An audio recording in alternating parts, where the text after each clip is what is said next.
तो 1.5 फुट्या चप्पल तोंडाचा नित्याराने रोज उठून प्रेस कॉन्फरन्स घेणार आणि आदित्य ठाकरेंवर आरोप करणार, आदित्य साहेबांवर. अरे 1.5 फुट्या, तुझी लायकी आहे का रे आदित्य साहेबांवर बोलायची? आज हायकोर्टाने निर्णय दिलाय, वाच तो निर्णय.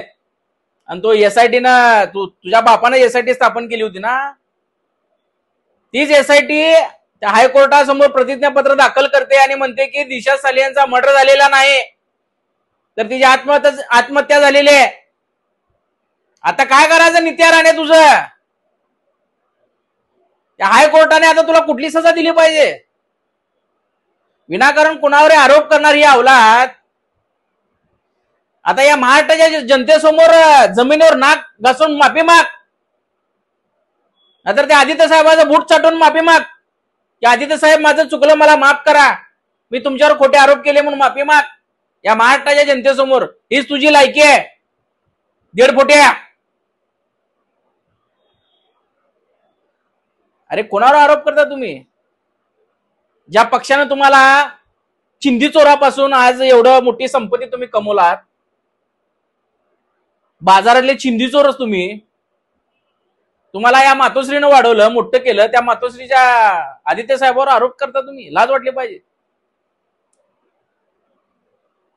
आता एसआयटीनं प्रतिज्ञापत्र दिलेलं आहे, आता काय सजा दिली पाहिजे तुला नित्या राणे? तेव्हा सारखा एक बावळट माणूस या महाराष्ट्राच्या या मंत्रिमंडळामध्ये आहे, लाज वाटली पाहिजे. तमाम मराठी माणसाचा अपमान आहे हा, तमाम महाराष्ट्राचा अपमान आहे. ही असली दळबद्री लोक या सत्तेमध्ये का बसलेले आहेत? जी विनाकारण आमच्या पक्षप्रमुख आरोप करते,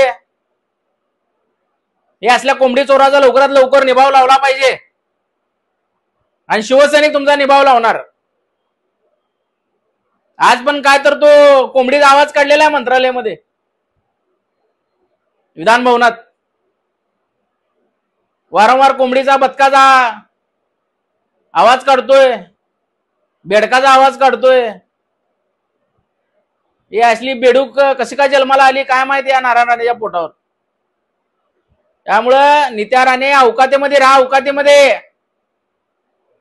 तुझा बाप फक्त उद्धव ठाकरे लक्षात ठेव. तुला आम्ही शिवसैनिक दाखवणार. जय महाराष्ट्र.